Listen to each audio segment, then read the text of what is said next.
तस्वीरों में रात हो चुकी है और इस रोड शो के जरिए अपने इस खास काफिले में प्रधानमंत्री नरेंद्र मोदी गुजरात की जनता का अभिवादन करते हुए उनसे लगातार उनका हाथ जोड़कर अभिवादन करते हुए आप देख सकते हैं सड़क के दोनों तरफ लोगों की अच्छी खासी भीड़। रात का समय हो चुका है, उसके बावजूद प्रधानमंत्री की एक झलक पाने के लिए लोग यहां पर मौजूद हैं और उनकी एक झलक अपने कैमरे में कैद कर रहे हैं, हाथ हिलाकर अपने प्रधानमंत्री। और गुजरात में जिस तरह से प्रधानमंत्री नरेंद्र मोदी का जुड़ाव रहा है, उन सब की वानगी ये तस्वीर दिखाती हुई। इस तस्वीर के जरिए आप समझ सकते हैं कि किस तरह से गुजरात की जनता प्रधानमंत्री की एक झलक के लिए इस वक्त उमड़ पड़ी है। लाइव तस्वीरें आप देख रहे हैं अपने टेलीविजन स्क्रीन पर। सड़क के दोनों तरफ लंबी कतारों में आप देख सकते हैं लोग उनके ऊपर फूल बरसाते हुए भी नजर आ रहे हैं। प्रधानमंत्री नरेंद्र मोदी भी गुजरात की जनता के प्रति अपनी कृतज्ञता जाहिर करते हुए, अपना आभार प्रकट करते हुए दोनों ओर वो लगातार गुजरात की। और ये देखिए लगातार ये तस्वीरें आप देख रहे हैं, अपने लोग प्रधानमंत्री की तस्वीरें अपने मोबाइल फोन में कैद करने के लिए तैयार हैं। और इस गाड़ी के आगे जो सुरक्षा का चक्र है, उसके तमाम जो सैनिक हैं वो आगे बढ़ते हुए। गुजरात चुनाव का जो रण है वो बहुत ही दिलचस्प होता हुआ। प्रधानमंत्री नरेंद्र मोदी की ये मेगा रोड शो है और ये मेगा रोड शो जो है वो 50 किलोमीटर का है। लगातार ये रोड शो आगे बढ़ता हुआ और इसमें तमाम लोग पहुंचे हुए हैं जो दोनों तरफ सड़क के दोनों ओर आप देख सकते हैं। आपके बता दें अहमदाबाद में ये 50 किलोमीटर लंबा रोड शो इस वक्त चल रहा है।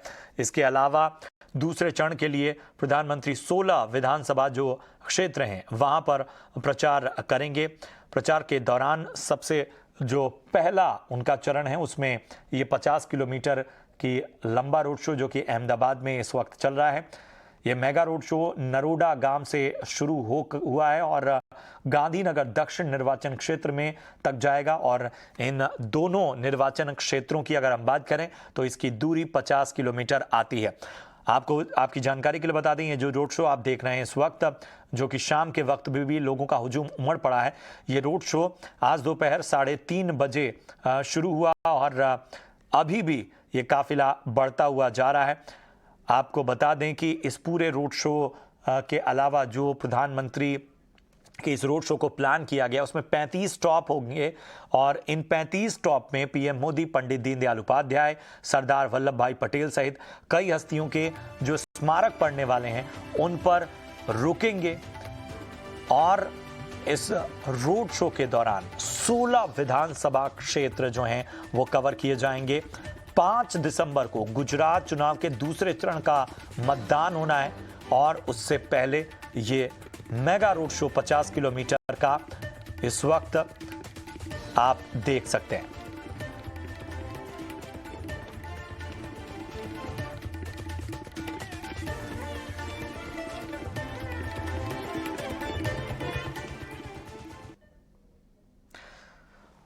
तो ये रोड शो आप देख रहे थे जो कि इस वक्त आगे बढ़ता हुआ 50 किलोमीटर का ये पूरा सफर तय करेगा। रोड शो प्रधानमंत्री नरेंद्र मोदी का ये मेगा रोड शो है दूसरे चरण के चुनाव से पहले।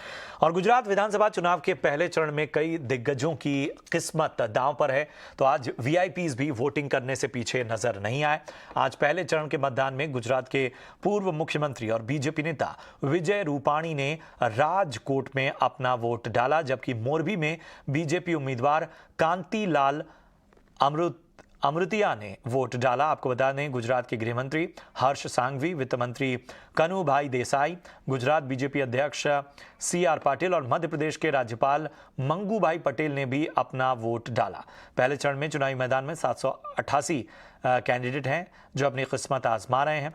और गुजरात विधानसभा को देखें तो बीजेपी के 10 बड़े वादे आपके स्क्रीन पर, मजदूरों को 2 लाख तक जो गारंटी है रोजगार की, यूनिफॉर्म सिविल कोड की बात है, देवभूमि द्वारका कॉरिडोर का निर्माण है, 20,000 सरकारी स्कूलों का मॉडिफिकेशन इसमें शामिल है, महिलाओं को 1 लाख सरकारी नौकरियों का वादा है। और इन सब के बीच आपको बता दें रविंद्र जडेजा की पत्नी रिवाबा जडेजा बीजेपी के टिकट पर चुनाव लड़ रही हैं और इस दौरान उन्होंने लोगों से बड़ी संख्या में मतदान की अपील भी की।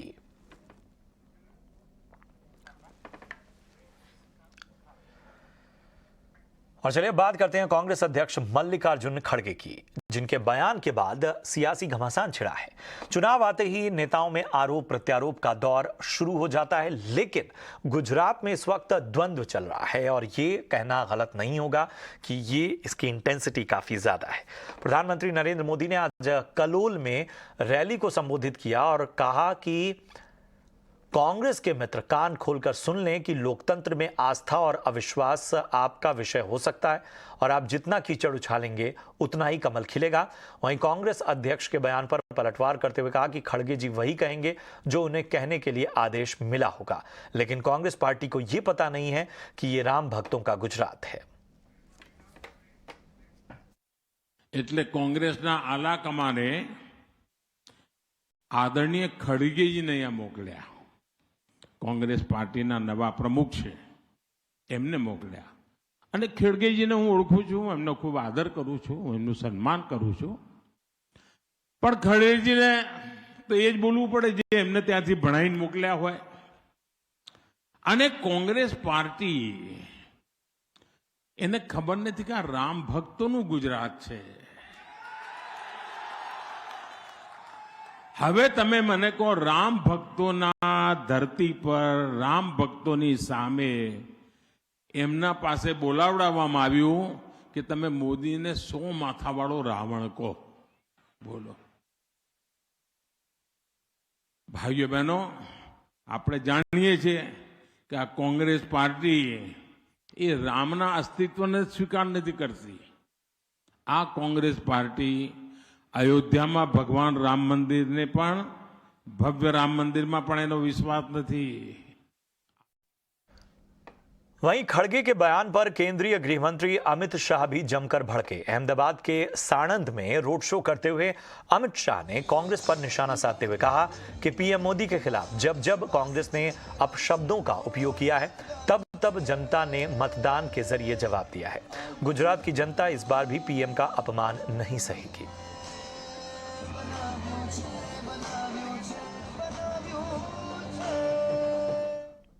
देखिए, मोदी जी के यहाँ मुख्यमंत्री काल में गुजरात की बहुत सारी मूलभूत समस्याओं का समाधान आया। जैसे गुजरात हमेशा पानी की कमी की पीड़ा से पीड़िता था, मगर मोदी जी ने इसका परमानेंट सॉल्यूशन निकाला। चेक डैम बनाए, तालाब को बहुत गहरा किया, नर्मदा योजना का समाधान लाए, सौनी योजना और सुजलाम सुफलाम योजना बनाई और समग्र गुजरात के पानी की समस्या को उन्होंने मुक्ति दिलाई। और इस वक्त मुंबई से बड़ी खबर आ रही है। मुंबई के T2 टर्मिनल में सर्वर डाउन हुआ है। जी हां, T2 एयरपोर्ट का जो सर्वर है वो डाउन हुआ है। एयरपोर्ट पर इस वजह से काफी अफरा तफरी का माहौल देखा गया है। एयरपोर्ट के बाहर भी लंबी लंबी लाइनें देखी गई हैं। भारी भीड़ के चलते यात्री परेशान हुए और जाहिर सी बात है कि सर्वर डाउन होना, वो भी मुंबई के इस एयरपोर्ट के एक खास टर्मिनल जिसे T2 टर्मिनल कहा जाता है, वहां पर जाहिर सी बात है कि अफरा तफरी की जो बातें सामने आ रही हैं उससे यात्री काफी परेशान रहे हैं।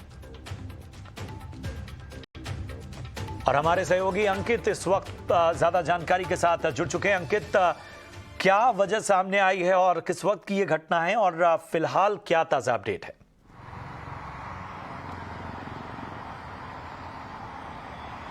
देखिए, पिछले 1 घंटे से मुंबई का जो छत्रपति शिवाजी महाराज इंटरनेशनल एयरपोर्ट है उसका सर्वर डाउन हो चुका है। और जहां से हमें सोर्सेज से ये चीज़ पता चली है कि मेट्रो का काम आसपास बहुत तेजी से चल रहा है और मेट्रो के काम की वजह से वहां की जो वायर कनेक्शन है उन वायर कनेक्शन में इश्यू आने की वजह से इनका सर्वर डाउन हो चुका है। और मैं ये भी बताना चाहूँगा कि अगले 2 घंटे तक ये सर्वर डाउन रहेगा और मुंबई इंटरनेशनल एयरपोर्ट से अगले 2 घंटे तक कोई भी फ्लाइट जो है वो उड़ान नहीं भरेगी क्योंकि सर्वर डाउन की वजह से। और लेकिन जो सारे एयरलाइंस हैं उन एयरलाइंस मैनुअल चेक इन कर रहे हैं, लेकिन उसी के साथ साथ जो बैगेज काउंटर है, बैगेज काउंटर से पिछले 1 घंटे से लोग रुके हुए हैं, वहाँ से बैगेज भी बहुत देरी से आ रही है। तो ये 2 घंटे तक मुंबई इंटरनेशनल एयरपोर्ट पे सर्वर डाउन रहेगा। उसके बाद ही धीरे धीरे सब कुछ प्रोग्रेस होगा। लेकिन जैसे कि हम सब जानते हैं कि मुंबई इंटरनेशनल एयरपोर्ट जहाँ से डोमेस्टिक और इंटरनेशनल दोनों फ्लाइट चलती है, तो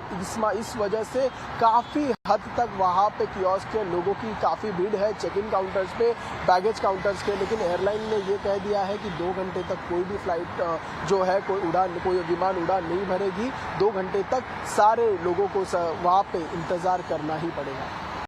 बिल्कुल अंकित, एक चीज और समझना चाहेंगे कि ये जो 2 घंटे का वक्त है, क्या इसके लिए जो एयरलाइन कंपनियां या एयरपोर्ट अथॉरिटी है उन्होंने कुछ खास तरह के इंतजाम किए हैं? क्योंकि जो खबरें हमारे पास आ रही हैं वो यही है कि वहां पर अफरा तफरी का माहौल अब भी बना हुआ है।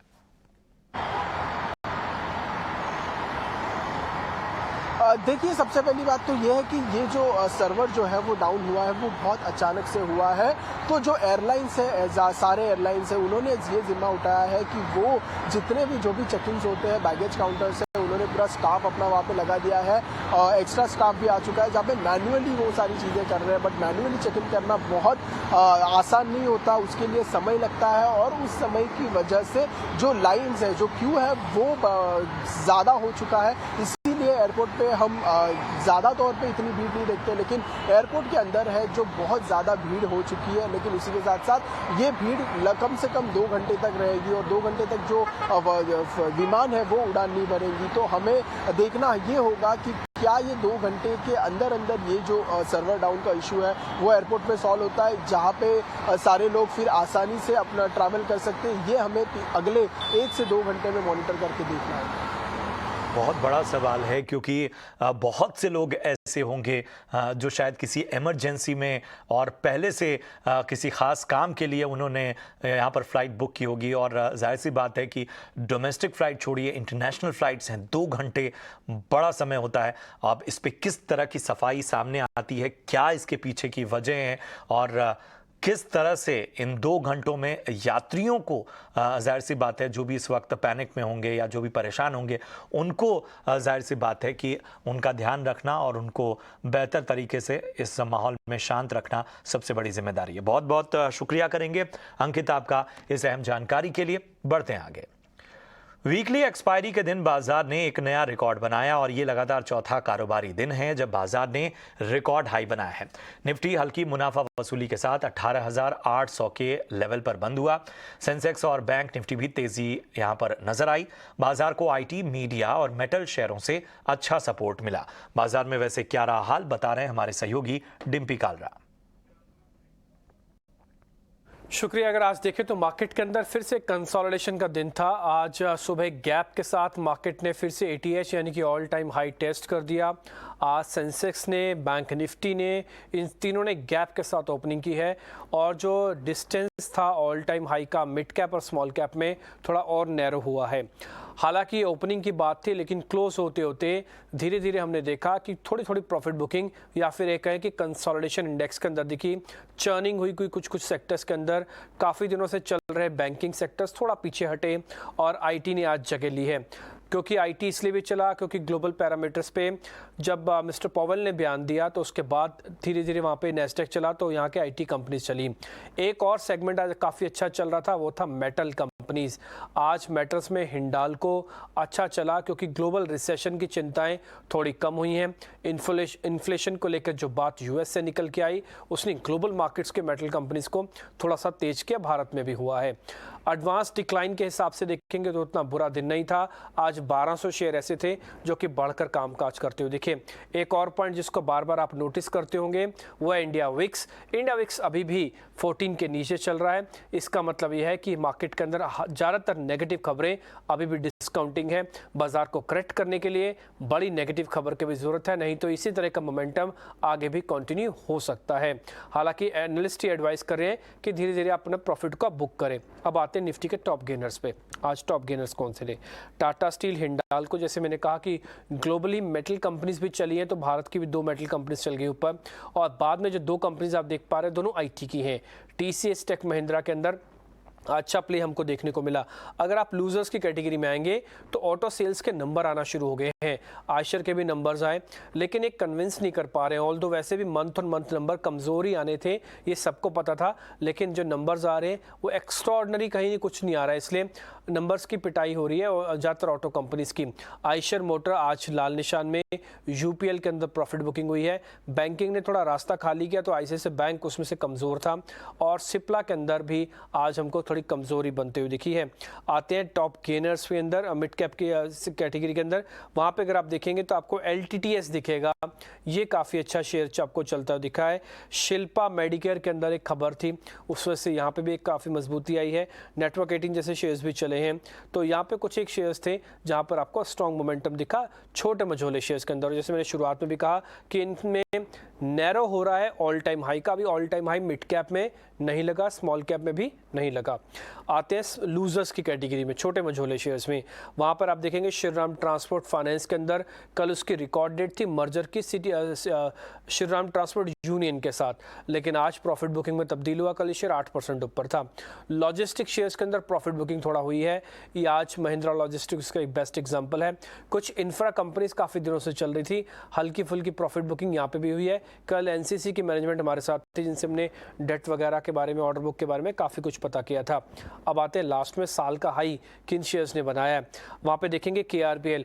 चावल में दो बड़ी खबरें चल रही हैं। पहला खबर यह है कि यूरोप से एफटीए वाला हिस्सा साइन हो सकता है। दूसरा हिस्सा है कि सरकार ने खुद से एक्सपोर्ट्स को बैन जो लगा था हटा दिया नॉन बासमती पे, इसलिए चावल कंपनीज वापस से री रेट हुई हैं। एस्कॉर्ट्स कोबोटा के नंबर अच्छे आए, यह शेयर और चला। कमिंस इंडिया के अंदर मजबूती आई है। साथ ही ब्रिटानिया को लेकर जो खबर थी कि चीज़ को लेकर उन्होंने कंपनी के साथ करार किया, इनकी गाइडेंस अच्छी है, उसका फ़ायदा भी आज ब्रिटानिया को मिला। ये आज का साल का हाई बनाने वाला शेयर बना। कुल मिला के मार्केट का मोमेंटम अच्छा बना हुआ है, कोई भी नेगेटिव खबर अभी तक नहीं दिख रही है, कोई हल्की बड़ी प्रॉफिट बुकिंग भी नहीं हो रही है, इसलिए बाजार हो सकता है कल कुछ ग्लोबल पैरामीटर्स पे फिर से आपको चलता हुआ दिख जाए।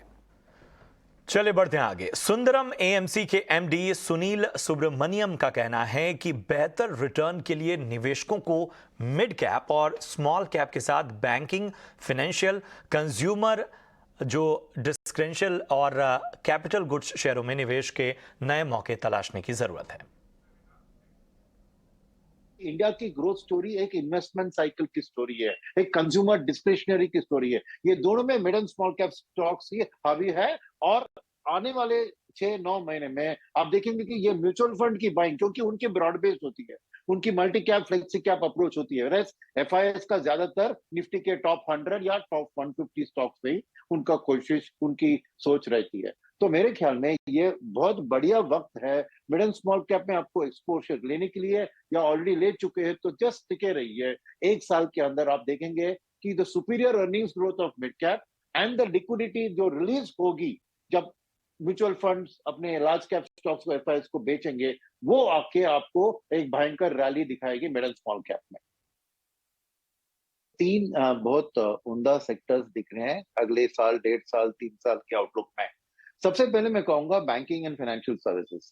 कारण इसका है कि एक तरफ रिटेल लेंडिंग ने बैंक को अब तक आगे बढ़ाया, मगर कॉर्पोरेट लेंडिंग की कैपेक्स की साइकिल अभी शुरू हो रही है। और क्या होता है कि कैपेक्स साइकिल में जो बोरिंग होता है स्मॉल और मिड कैप, वहां पे उनको रिटर्न ज्यादा मिलती है बैंक्स को।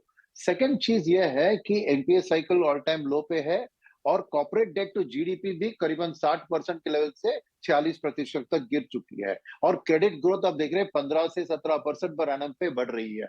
और आरबीआई का रेट हाइक, उन्होंने खाली 30-35 बॉइस ही अपने डिपॉजिट्स में रेट बढ़ाया, मगर फ्रेश लोन्स में 100 बेसिस से ज्यादा उन्होंने अपना लेंडिंग रेट बढ़ा दिया। तो सबकी नेट इंटरेस्ट मार्जिन बढ़ रही है, और कॉर्पोरेट का जो नया साइकिल अभी शुरू हो रहा है उसके कारण बैंक्स को बहुत फायदा होगा, टॉप क्वालिटी एनबीएफसीज को फायदा होगा। इसलिए मैं कहूंगा कि बैंकिंग मेरा नंबर 1 पिक है। मानते हैं कि टू सम एक्सटेंट ये पब्लिक नॉलेज है, तो वैल्यूएशन भी बढ़ी है, मगर फिर भी एक कंसिस्टेंट ग्रोथ आपको वहां सेक्टर में मिलेगी। सेकंड, मैंने कहूंगा कि पहले कंज्यूमर डिस्क्रिशनरी का साइकिल बढ़ने को है, क्योंकि 2 साल से समर एक वॉश आउट हो चुकी है because of Covid first wave, second wave, ऐसी बात के कारण। चले बढ़ते आगे। सोने चांदी में आज शानदार तेजी नजर आ रही है। क्या है इस तेजी की वजह, बता रहे हैं हमारे सहयोगी विश्व मोहन। देखिए, शुरुआती कारोबार से ही आज सोने और चांदी में बहुत ही अच्छी तेजी दिख रही है। एमसीएक्स की अगर बात करें तो 1000 रुपए के आसपास चांदी मजबूती दिखा रही है। हालांकि इंट्राडे में हमने देखा था कि 1500 रुपए तक की भी तेजी दिखी। गोल्ड की बात करें तो 400 से 500 रुपए की तेजी यहां पर भी दिख रही है। इंटरनेशनल मार्केट में भी 1.5% के आसपास गोल्ड और चांदी में 2.5 से 3% तक की तेजी कॉमेक्स सिल्वर में दिख रही है। सबसे बड़ी वजह यही है कि जिस तरह से फेड चेयरमैन का बयान आया था कि वो आने वाली पॉलिसी में जो रेट बढ़ोतरी की जो रफ्तार है उसको कम कर सकते हैं, छोटी बढ़ोतरी हो सकती है। तो दिसंबर की बैठक में बाजार का अनुमान यही है कि आधे % तक ब्याज दरें बढ़ाई जा सकती है। और फरवरी की बैठक में भी 88% जानकार को यही लगता है कि वहां भी आधे % की बढ़ोतरी होगी। लेकिन पीक आउट कब तक होगा, किन लेवल्स पर होगा, इसको लेकर फेड चेयरमैन ने कहा कि हो सकता है जो अनुमान अब तक बाजार लगा रहा है उसके ऊपर जाके पिक आउट हो, क्योंकि अभी तक महंगाई कम होने के संकेत नहीं मिल रहा है। लेकिन फिलहाल जो ट्रिगर है वो गोल्ड और सिल्वर के लिए सपोर्टिव थे, इसलिए गोल्ड और सिल्वर अच्छा चल रहे हैं और अच्छी तेजी के साथ यहां पर कारोबार हो रहा है। जी, बढ़ते हैं आगे। टैक्स रेवेन्यू के मोर्चे पर एक अच्छी खबर है। सूत्रों के मुताबिक ग्रॉस टैक्स रेवेन्यू का टारगेट इस बार आसानी से पूरा हो गया है और उम्मीद जताई जा रही है कि इस बार लक्ष्य से 4 लाख करोड़ का रेवेन्यू ज्यादा होगा। ज्यादा जानकारी दे रही हैं हमारी सहयोगी मेघना मित्तल। जी, जैसा कि हम जानते हैं इस साल का जो gross tax revenue target budget में दिया गया था वो ₹27.6 लाख करोड़ था और जो हमने आपको बताया था और गवर्नमेंट ऑफिशियल्स ने भी कंफर्म किया है 80 नाउ पर कि वो टारगेट जो है ₹4 लाख करोड़ से एक्सीड करने की उम्मीद है, जो कि 18.2% ग्रोथ रेट एक्सपेक्टेड है ग्रॉस टैक्स रेवेन्यू में इस फाइनेंशियल ईयर में। तो टोटल जो ग्रॉस टैक्स रेवेन्यू है वो ₹32 लाख करोड़ तक जा सकता है, ये सूत्र कंफर्म कर रहे हैं। इसके अलावा जो सूत्र बता रहे हैं कि ये जो ग्रोथ रेट करंट ईयर में देखी जा रही है वो मॉडरेट कर सकती है आने वाले फिस्कल ईयर में। तो जो अपकमिंग बजट है उसमें जो growth rate gross tax revenue का एस्टिमेट किए जाने की उम्मीद है वो 12.5% है और जो टारगेट दिया जाएगा वो अप्रॉक्सीमेटली ₹36 लाख करोड़ हो सकता है, ये सूत्र कंफर्म कर रहे हैं। ये इसलिए भी गवर्नमेंट का मानना ये है, सूत्र कह रहे हैं कि जो ग्लोबल हेडविंड्स हैं जो हम करेंटली देख रहे हैं वो अगले साल भी कंटिन्यू करने की उम्मीद है। इसके अलावा जो रिसेशन के फियर्स हैं स्पेशली डेवलप्ड कंट्रीज में उसकी बड़ी जो एस्टिमेट माना जा रहा है उसका जो इम्पैक्ट है वो इंडियन इकोनॉमी पर भी थोड़ा बहुत पड़ेगा। उसी को देखते हुए ये ₹36 लाख करोड़ का ग्रॉस टैक्स रेवेन्यू का टारगेट एस्टिमेट करने की उम्मीद है गवर्नमेंट द्वारा आने वाले बजट में, ये सूत्र कंफर्म कर रहे हैं। बढ़ते हैं आगे। लगातार नवीं बार जीएसटी का कलेक्शन 1,45,000 करोड़ के पार हुआ है। जी हां, नवंबर 2022 के जीएसटी कलेक्शन के आंकड़े सामने आए हैं। नवंबर में जीएसटी कलेक्शन 1,45,867 करोड़ रुपए रहा। हालांकि ये अक्टूबर के 1,51,718 करोड़ रुपए के आंकड़े से कम है। ज्यादा जानकारी दे रही है हमारी सहयोगी मेघना मित्तल। जी, जीएसटी का जो रेवेन्यू कलेक्शन आया है नवंबर मंथ का वो आया है ₹1.46 लाख करोड़ का, जो बहुत ही एक हेल्दी ट्रेंड इंडिकेट कर रहा है। हमने देखा कि ये 9th मंथ है कॉन्टिन्यूसली जबकि जो रेवेन्यूज हैं जीएसटी के वो ₹1.4 लाख करोड़ के ऊपर रह रहे हैं। अगर हम बात करें कि अप्रैल की जो स्टार्ट था इस फाइनेंशियल ईयर का उसमें ₹1.67 हाईएस्ट एवर जीएसटी कलेक्शन देखा गया था और पिछले महीने भी सेकंड हाईएस्ट जीएसटी कलेक्शन गया था मेरे ख्याल से ₹1.5 लाख करोड़ के आसपास। अगर हम इस नवंबर मंथ की बात करें तो जो इंपोर्ट ऑफ गुड्स से जो रेवेन्यू आया है वो 20% हायर है और डोमेस्टिक ट्रांजैक्शन से जो रेवेन्यू आया है वो 8% हायर है अगर कंपेयर करें तो पिछले साल के नवंबर को। तो ये बहुत ही एक हेल्दी ट्रेंड इंडिकेट कर रहा है और हम जैसा कि हम जानते हैं जो गवर्नमेंट एक्सपेक्ट कर रही है एक मंथली एवरेज इस साल का वो ₹1.5 लाख करोड़ का एवरेज एक्सपेक्ट किया जा रहा है। ये भी मानना है काफ़ी एनालिस्ट का कि क्या जीएसटी अब स्टेबलाइज हो चुका है जिसकी वजह से हम ये हायर रेवेन्यूज देख रहे हैं और जो टैक्स एवेजन को प्रिवेंट करने के लिए भी जो मेजर्स गवर्नमेंट ले रही है उसका भी फायदा मिलता हुआ दिख रहा है। इन्फ्लेशन की वजह से भी थोड़ा बहुत इम्पैक्ट डेफिनेटली पड़ता है हायर जीएसटी रेवेन्यूज पर ये देखना भी रहेगा कि क्या अब अगले साल भी ये हायर जो ट्रेंड है जीएसटी रेवेन्यूज का कंटिन्यू रहता है या नहीं, इनफैक्ट इसमें बढ़ोतरी होती है कि नहीं, ये भी एक इम्पॉर्टेंट इंडिकेशन रहेगा कि जीएसटी में स्टेबिलिटी कितनी आई है ये देखना रहेगा। पर फिलहाल नवंबर का जीएसटी रेवेन्यू एक बहुत ही हेल्दी ट्रेंड इंडिकेट करता हुआ ₹1.46 लाख करोड़ पर। बिल्कुल, बढ़ते हैं आगे। आज डिजिटल करेंसी रिटेल सीबीडीसी के पायलट प्रोजेक्ट को लॉन्च कर दिया गया। आरबीआई ने पायलट लॉन्च के नतीजों के एनालिसिस और कमियों को दूर करने के बाद सीबीडीसी को पूरी तरह बाजार में उतारा है।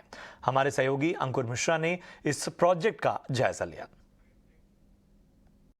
सेंट्रल बैंक डिजिटल करेंसी बहुत ही जल्द लॉन्च होने वाला है, लेकिन इससे पहले ये लॉन्च हो, हम आपके लिए लेके आए हैं कि आखिर सीबीडीसी काम कैसे करेगा। इस समय मैं खड़ा हुआ हूँ एक ऐसे ही शॉप पर जहाँ पर इसकी टेस्टिंग कर रही है। ये आप देख सकते हैं, मेरे हाथ में QR कोड है जिसके द्वारा ये ट्रांसफ़र किया जाएगा सीबीडीसी में। आपने देखा होगा कि यूपीआई में भी इस तरीके के QR कोड का इस्तेमाल होता है। उसी तरीके से सीबीडीसी की टेस्टिंग के लिए भी ये QR कोड रखा गया है। हम यहाँ पर एक फेमस चाय की दुकान पर हैं और वहाँ पर हम ये भी जानेंगे कि किस तरीके से सीबीडीसी काम करने वाला है, कैसे इसकी टेस्टिंग हो रही है। आपका स्वागत है हमारे शो में। मैं आपसे सबसे पहले ये समझना चाहूँगा कि आखिर रिजर्व बैंक ने आपको क्या कम्युनिकेट किया है, किस तरीके से ये सीबीडीसी काम करेगा और आपको टेस्टिंग कैसे करनी है? सर, हमें तो टेस्टिंग ये करनी है कि जैसे कि हमारे 8वीं से लेके लास्ट तक का पैसा डिपॉजिट होगा या रुपया जो भी है वो डिपॉजिट होगा तो हमें तो अच्छा ही है। और प्लस हमारे लिए कैश नहीं होगा, वो खास बात है कि हमारे जो भी है बैंक में सेफ रहेगा पैसा। और आरबीएल से जुड़ी हुई बैंक के कोई भी आरबीआई से जुड़ी हुई बैंक के कोई भी है तो हमें उस बैंक के ऊपर भी विश्वास और भरोसा बना रहेगा। इसी बात का हमें तो फ़ायदा है। और ऐसे हमारे ये भारत में ये 1-2 साल में मेरे हिसाब से आना चाहिए। बिल्कुल बिल्कुल, जैसा कि आप बता रहे हैं कि यहाँ पर टेस्टिंग शुरू होने वाली है। एक ऐप दिया जाएगा जिसके जरिए बैंक टेस्ट करेगा कि किस तरीके से सीबीडीसी काम करता है।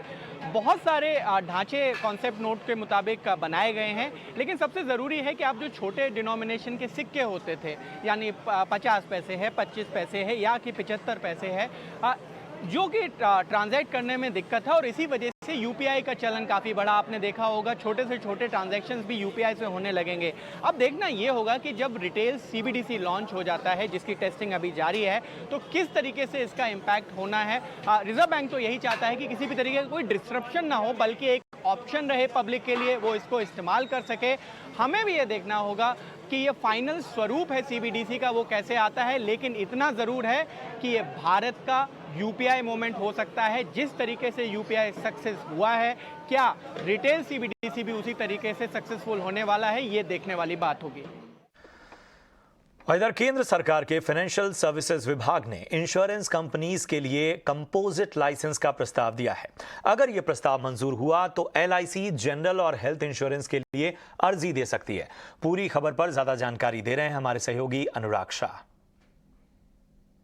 वित्त मंत्रालय के डिपार्टमेंट ऑफ फाइनेंशियल सर्विसेज के द्वारा जो प्रस्ताव दिया गया है इंश्योरेंस एक्ट में बदलाव का, वो इंश्योरेंस इंडस्ट्री के लिए काफी बड़ा साबित हो सकता है। और जो कहा गया है प्रस्ताव के अंदर कि एक इंश्योरेंस कंपनी को कंपोजिट लाइसेंस भी दिया जा सकता है क्लासेस और सब क्लासेस के कारोबार के लिए। यानी एक इंश्योरेंस कंपनी लाइफ इंश्योरेंस का कारोबार, हेल्थ इंश्योरेंस का कारोबार, मोटर इंश्योरेंस का कारोबार के लिए रजिस्टर हो सकती है। तो हमारे सूत्रों से मिली जानकारी के मुताबिक अगर ये जो नियम हैं अगर लागू होते हैं तो देश का सबसे बड़ा इंश्योरर एलआईसी भी इस कारोबार में उतरने के लिए तैयार होगा, क्योंकि एलआईसी का मानना है कि मौजूदा में जो उनके एजेंट्स हैं वो 70% से ज्यादा जो एजेंट्स हैं वो वैसे भी जनरल इंश्योरेंस की पॉलिसी अपने ग्राहकों को ऑफर करते हैं, तो उनके लिए इतनी ज्यादा चुनौती नहीं होगी। इसके अलावा एलआईसी अभी जो है वो fix benefit health insurance policy offer करता है, क्रिटिकल इलनेस की पॉलिसी ऑफर करता है। तो हेल्थ इंश्योरेंस का जो बिजनेस है वो भी एलआईसी के लिए नया नहीं है। तो जिस तरह से डीएफएस के द्वारा प्रस्ताव दिया गया है इंश्योरेंस एक्ट में अमेंडमेंट करने का, और स्टैंडर्ड जो इंश्योरेंस की पॉलिसी है जहां पर सब क्लासेस की बात कही गई है, यानी केवल एक ट्रैवल इंश्योरेंस से जुड़ी हुई पॉलिसी रजिस्टर हो सकती है, साइबर इंश्योरेंस से जुड़ी हुई पॉलिसी रजिस्टर हो सकती है। तो ये इंश्योरेंस सेक्टर के लिए काफी बड़ा बदलाव होगा। और जो पूंजी की बात भी कही गई है जहां पर कैपिटल रिक्वायरमेंट जो है वो कंपनी की साइज और क्लास के मुताबिक होगी। तो हमारे सूत्रों से जो जानकारी मिली है उसके मुताबिक कंपनियां जो है एलआईसी जैसी बड़ी कंपनियां हैं वो अगर ये नियम लागू हो जाते हैं तो इस कारोबार में उतरने के लिए पूरी तरह से तैयार होगी, क्योंकि उनके पास पूरा इंफ्रास्ट्रक्चर तैयार है। जो एजेंट्स हैं वो वैसे भी जनरल इंश्योरेंस के प्रोडक्ट बेचते हैं और एलआईसी का जो बड़ा नेटवर्क है 25 करोड़ से ज्यादा पॉलिसी होल्डर, करीब 12 से 13 लाख जो एजेंट्स हैं वो LIC के साथ जुड़े हुए हैं, तो LIC को ज़्यादा दिक्कत नहीं आएगी। LIC का मानना है कि जनरल इंश्योरेंस, प्रॉपर्टी इंश्योरेंस और इंडेमिनिटी हेल्थ इंश्योरेंस के प्रोडक्ट बेचने में। बिल्कुल, बढ़ते हैं आगे। मारुति सुजुकी के नवंबर सेल्स डेटा को लेकर मारुति सुजुकी इंडिया लिमिटेड के senior executive officer Shashank Srivastava ने क्या कहा, आपको सुनवाते हैं। पिछले महीने और इस महीने में एक तो जो बड़ा फर्क है वो यही है कि पिछला महीना जो है वो फेस्टिव सीजन था और वो नवंबर के महीने में वो फेस्टिविटीज या फेस्टिवल सीजन नहीं देखने को मिला। लेकिन अगर आप वैसे बात करें तो ये आज तक का सबसे अच्छा नवंबर का सेल रहा है 2020 और 2022 में मारुति के लिए। और इंडस्ट्री के लिए जो आंकड़े आए हैं 3,22,800 गाड़ी के नवंबर में, है आज तक का सबसे अच्छा नवंबर है इंडस्ट्री का। और एक चीज और मैं आपको इस आंकड़े से बताना चाहूंगा कि ये लगातार छठा महीना है जब इंडस्ट्री ने 3 लाख के ऊपर का सेल देखा है। तो ऐसा महसूस हो रहा है हमारे को कि ये प्री कोविड लेवल से अब ऊपर निकल गया है और काफी दिनों तक जो पेंट अप डिमांड थी वो अब धीरे धीरे हमको खुलते हुए नजर आ रही है। और आपने जैसे सही फरमाया, प्रोडक्शन भी बेहतर हुआ है क्योंकि सेमीकंडक्टर की जो मसला है वो काफी हद तक हल हो गया है। चलिए बढ़ते हैं आगे। ब्रिटानिया इंडस्ट्रीज फ्रेंच चीज मेकर बेल ग्रुप के साथ पार्टनरशिप करेगी। इस बात का ऐलान ब्रिटानिया इंडस्ट्रीज ने किया है और इस पार्टनरशिप के बाद कंपनी का नाम Britannia Bel Foods private limited होगा। वहीं डील को लेकर ब्रिटानिया इंडस्ट्रीज के वाइस चेयरमैन और MD वरुण पेरी ने क्या कहा, आपको सुनवाते हैं। तो हमारा अभी रेवेन्यू 250 करोड़ है और हमारा एम्बिशन है कि अगले 5 साल में ये 5 गुना हो जाए। और आप जानते हैं कि चीज़ कैटेगरी एक नेसेंट कैटेगरी है इंडिया में और वो 22-23% से ग्रो कर रही है फॉर द लास्ट 7-8 ईयर्स।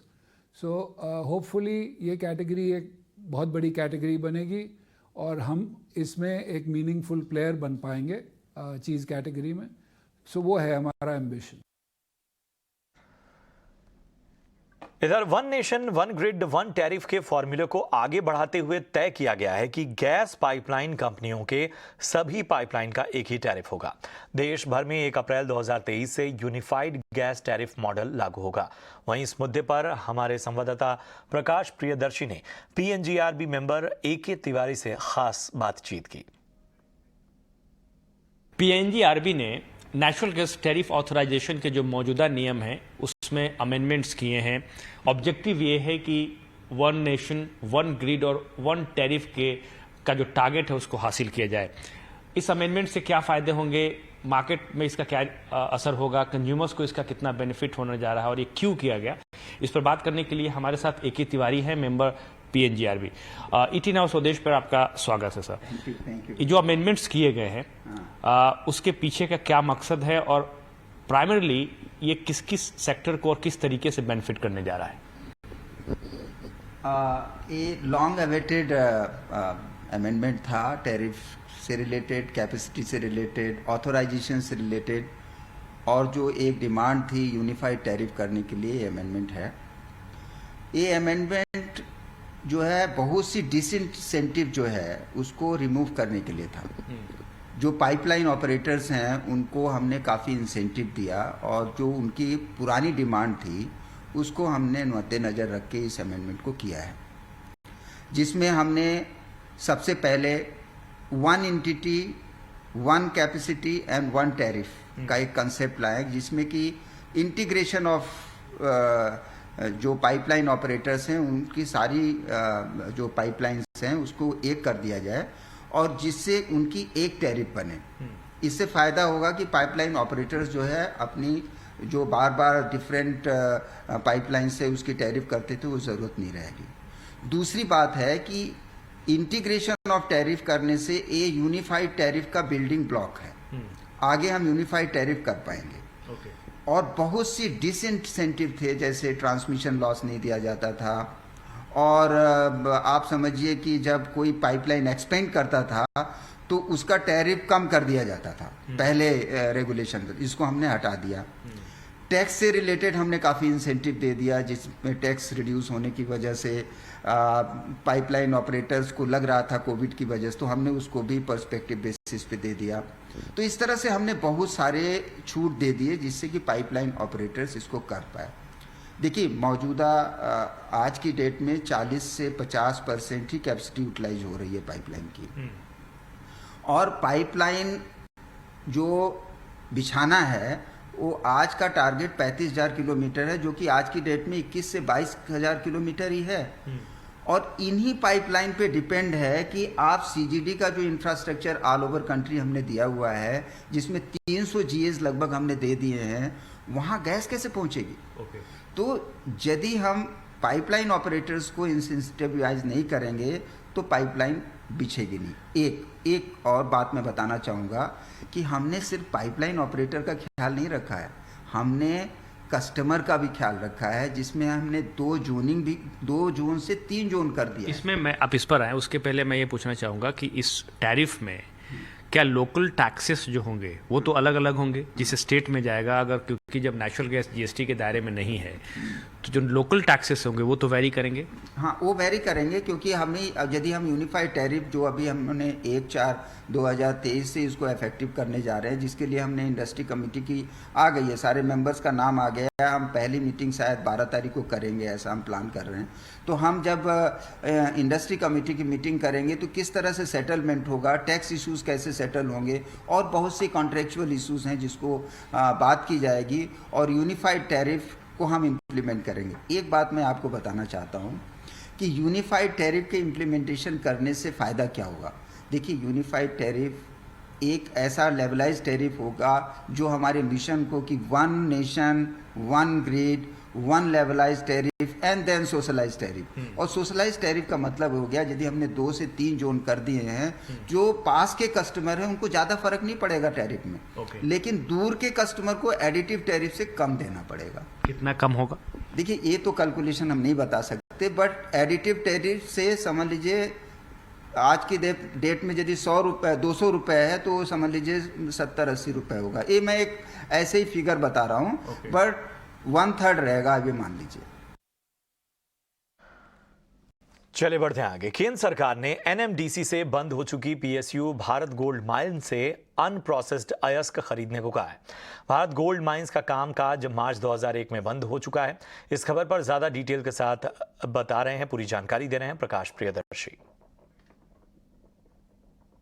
देखिए, जो जानकारी हमें मिल रही है उसके हिसाब से सरकार ने एनएमडीसी को इस बात के निर्देश दिए हैं कि भारत गोल्ड माइंस लिमिटेड यानी बीजीएमएल के पास जो अनप्रोसेस्ड ओर है, एनएमडीसी उसका टेक ओवर कर ले। जैसा कि आपको पता है कि बीजीएमएल भारी आर्थिक संकट के दौर से गुजर रही थी, इसकी वजह से 2001 से ही उसके ऑपरेशन को बंद कर दिया गया, और तब से सरकार लगातार इस बात के प्रयास कर रही है कि उसके पास जो असेट्स हैं उसको मोनेटाइज किया जाए, लेकिन इसमें ज़्यादा सफलता नहीं मिल पाई।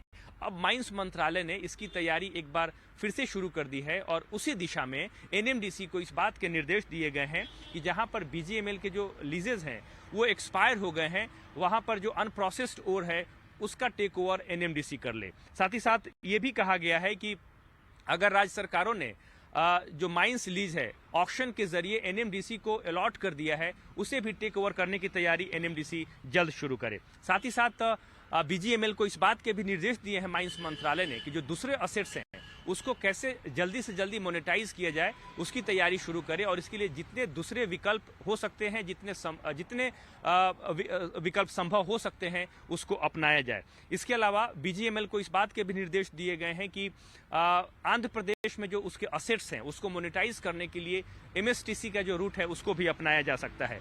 हालांकि इस बात की सलाह दी गई है बीजीएमएल को कि मोनेटाइजेशन की प्रक्रिया की शुरुआत करने से पहले उसे कर्नाटका हाईकोर्ट की जो कंपनी कोर्ट है उससे कंसेंट लेना जरूरी होगा, उसके बाद इस प्रक्रिया की शुरुआत की जाए। इसके अलावा दिसंबर महीने में बीजीएमएल की मदद के लिए ट्रांजैक्शन एडवाइजर की नियुक्ति हो जाएगी, ताकि जो उसके पास असेट्स हैं उसको मोनेटाइज जल्दी से जल्दी किया जा सके। अगली अहम खबर की ओर बढ़ते हैं। मुंबई के खार इलाके से एक विदेशी महिला के साथ छेड़छाड़ का मामला सामने आया है। बता दें कि लाइव स्ट्रीमिंग के दौरान कुछ युवकों ने महिला के साथ छेड़छाड़ की, जिसका वीडियो सोशल मीडिया पर जमकर वायरल हो रहा है। वहीं वीडियो सामने आने के बाद हरकत में आई मुंबई पुलिस ने छेड़छाड़ करने वाले युवकों को गिरफ्तार कर लिया। साथ ही पुलिस की कार्रवाई के बाद महिला ने मुंबई पुलिस की सराहना की। महिला कहना है कि वो दूसरे देशों में भी उनके साथ इस तरह की घटनाएं हुई हैं, लेकिन भारत में बहुत तेजी की जो कार्रवाई हुई उसकी वो सराहना करती हैं।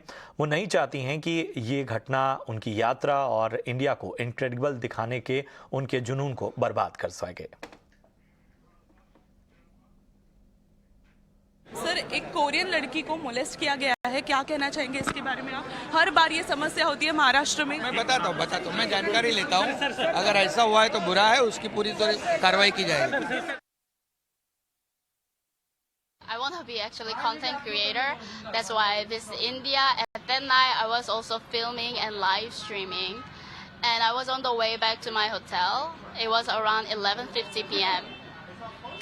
And there was two guys standing on the street, and one of them started yell, "I love you!"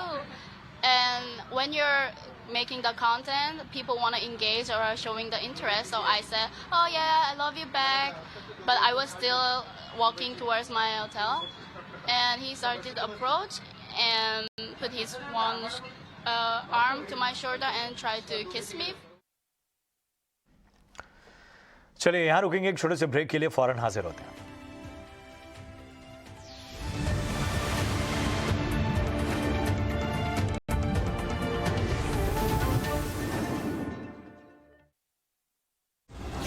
In association with BSE, experience the new. In association with ArcelorMittal Nippon Steel India Limited, smarter steel's brighter future. बाजार की pitch पर पैसे तभी बनेंगे जब आपकी timing हो perfect. कब करना है बाई और कब करना है सेल। निफ्टी टिका हुआ है, बैंक निफ्टी सपोर्ट कर रहा है और मार्केट के अंदर रोटेशन हो रहा है। फ्यूचर में क्या होंगे आपकी कमाई के ऑप्शंस? करते हैं मुनाफे की पक्की प्लानिंग। आपके लिए लेकर आएंगे ट्रेडिंग आइडिया। मार्केट ने पॉजिटिव क्लोजिंग भी दी। दमदार एंकर्स और दिग्गज एक्सपर्ट्स के साथ सुबह 7 बजे से शाम 4 बजे तक देखिए ET Now स्वदेश। पुत्रवीर कमाल दिखा अपना, कभी टेबल बन जाता है तो कभी अलमारी। वीर MDF आम प्लाईवुड से ज्यादा मजबूत, ज्यादा किफायती, दिखे चकाचक, टिके टकाटक। इस बटर के साथ तो और भी टेस्टी है। बटर आलू पराठा। अगर आप भी अक्सर फ्लाइट से ट्रैवल करते हैं तो आज जो एक सुविधा लॉन्च हुई है वो आपके बहुत काम की है। जी हाँ, दिल्ली के अंतरराष्ट्रीय एयरपोर्ट समेत बेंगलुरु और वाराणसी हवाई अड्डे पर आज से एंट्री करने के नियम बदले हैं। नागर विमानन मंत्री ज्योतिरादित्य सिंधिया ने दिल्ली के हवाई अड्डे पर चेहरे की पहचान के आधार पर हवाई यात्रियों को प्रवेश देने वाली सुविधा डिजी यात्रा की शुरुआत की। डिजी यात्रा के जरिए यात्रियों को हवाई अड्डों पर बोर्डिंग पास की आवश्यकता नहीं होगी। नए नियम के तहत एयरपोर्ट पर आने वाले यात्रियों को पेपरलेस जो एंट्री है वो मिल सकेगी और यात्रियों का जो पूरा ब्यौरा होगा उसके लिए बार बार जो एक वेरिफिकेशन प्रोसेस होता है उसको कहीं ना कहीं एक डिजिटल एंट्री के जरिए स्ट्रीमलाइन करने की कोशिश की जा रही है। सुरक्षा जांच वाले इलाके में भी यही सिस्टम काम करेगा। इस सुविधा को दिल्ली के साथ वाराणसी और बेंगलुरु हवाई अड्डे में शुरू किया गया और इसमें यात्रियों को डिजी यात्रा ऐप पर रजिस्ट्रेशन करके अपनी जानकारी देनी होगी। लेकिन सवाल है कि क्या डिजिटल चेक इन कहीं साइबर क्रिमिनल्स के निशाने पर ना आ जाए। इस सुविधा से कितना समय बचने वाला है आम हवाई यात्रियों का। साइबर सिक्योरिटी को लेकर जहां हमारे पास अभी तक डेटा प्रोटेक्शन को लेकर कोई मजबूत कानून नहीं है, ऐसे में इतना बड़ा कदम क्या सही है और जो यात्री अपना पूरा ब्यौरा देंगे उनके लिए डेटा सिक्योरिटी के लिए क्या सुविधाएं इस ऐप में मौजूद हो सकती हैं। इन सारे पहलुओं पर करेंगे विस्तार से चर्चा, मगर सबसे पहले ये खास रिपोर्ट देखिए।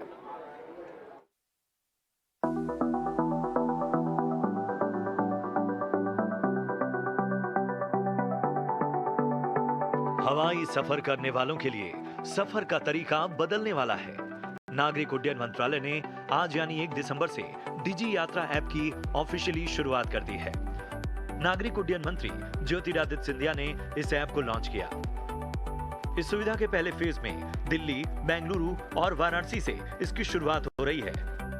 दूसरे फेज की शुरुआत अगले साल मार्च से होगी। इस फेज में विजयवाड़ा, हैदराबाद, कोलकाता और पुणे एयरपोर्ट को शामिल किया जाएगा। तीसरे फेज में इसे पूरे देश में लागू किया जाएगा। इस ऐप का मकसद पैसेंजर्स को सफर में सुविधा देना और प्रोसेस को पेपरलेस बनाना है। डीजी यात्रा नागरिक उड्डयन मंत्रालय के साथ ही bureau of civil aviation security की संयुक्त पहल है। डीजी यात्रा के जरिए हाईटेक ई बोर्डिंग सुविधा लोगों का सफर आसान बनाएगी। इसके तहत यात्रियों को डीजी यात्रा प्लेटफॉर्म पर रजिस्ट्रेशन करना होगा। इससे एयरपोर्ट पर सभी चेक पॉइंट्स पर उन्हें डिजिटल एंट्री मिलेगी। फेशियल रिकॉग्निशन सिस्टम के जरिए डिजिटल एंट्री आसान होगी। सेल्फ बैग ड्रॉप और चेक इन के लिए भी सिस्टम बनाया गया है। इस पूरी सुविधा से यात्रा पेपरलेस हो जाएगी और यात्रियों को बार बार अपनी पहचान से जुड़े दस्तावेज नहीं दिखाने होंगे। लेकिन सुविधा को लेकर कई सारे सवाल हैं। सबसे बड़ा सवाल डेटा सिक्योरिटी का है। साथ ही बहुत से यात्री जो ऑनलाइन तौर तरीकों से अभी परिचित नहीं है, उनके लिए ये बड़ी चुनौती होगा। क्या डीजी यात्रा ऐप के अलावा रेगुलर चेक इन का विकल्प भी खुला रहेगा? ब्यूरो रिपोर्ट, ET नाउ स्वदेश।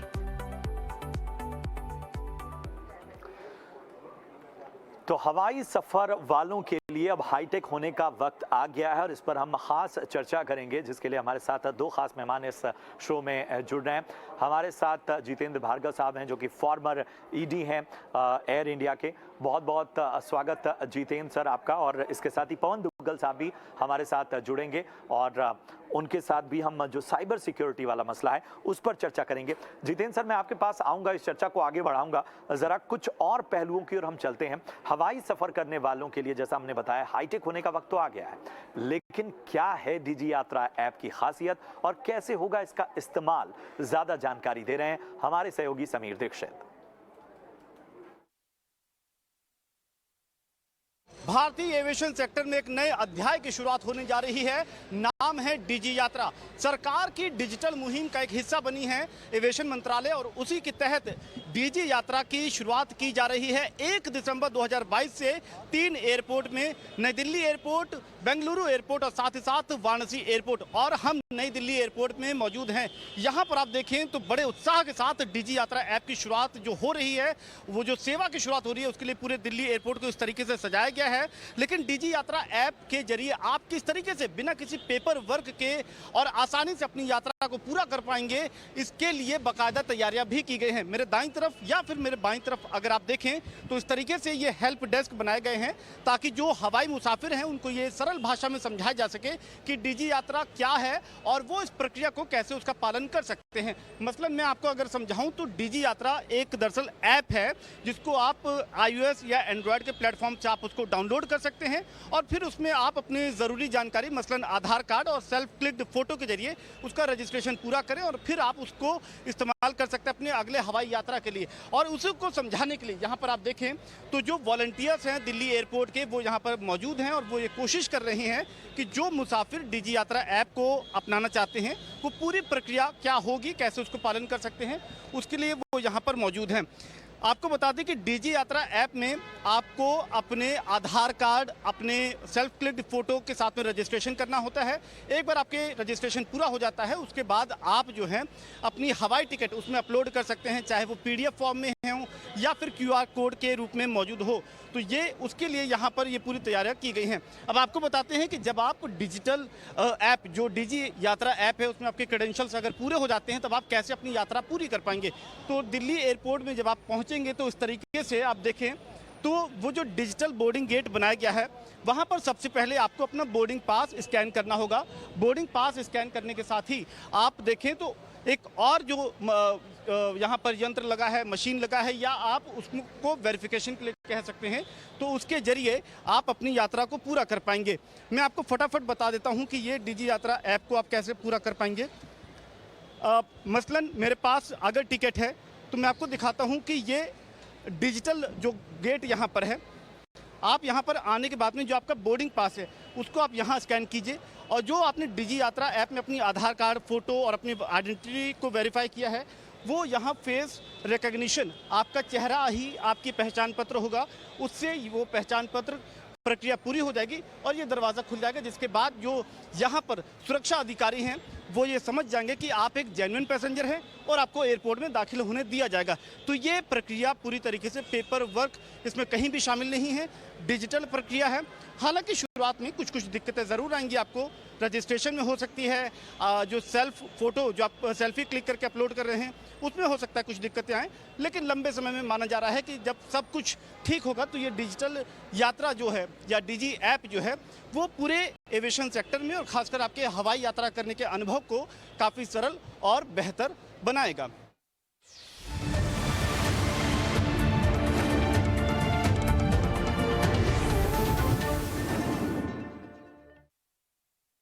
ईटी नाउ स्वदेश पर जुड़िए मार्केट के दिग्गज टेक्निकल एनालिस्ट्स के साथ। बाजार के ट्रेंड्स जो बनाएंगे आपके पोर्टफोलियो को मजबूत। उनका अनुभव और पार की नजर बनाएंगे आपके मुनाफे को धमाकेदार। ओपनिंग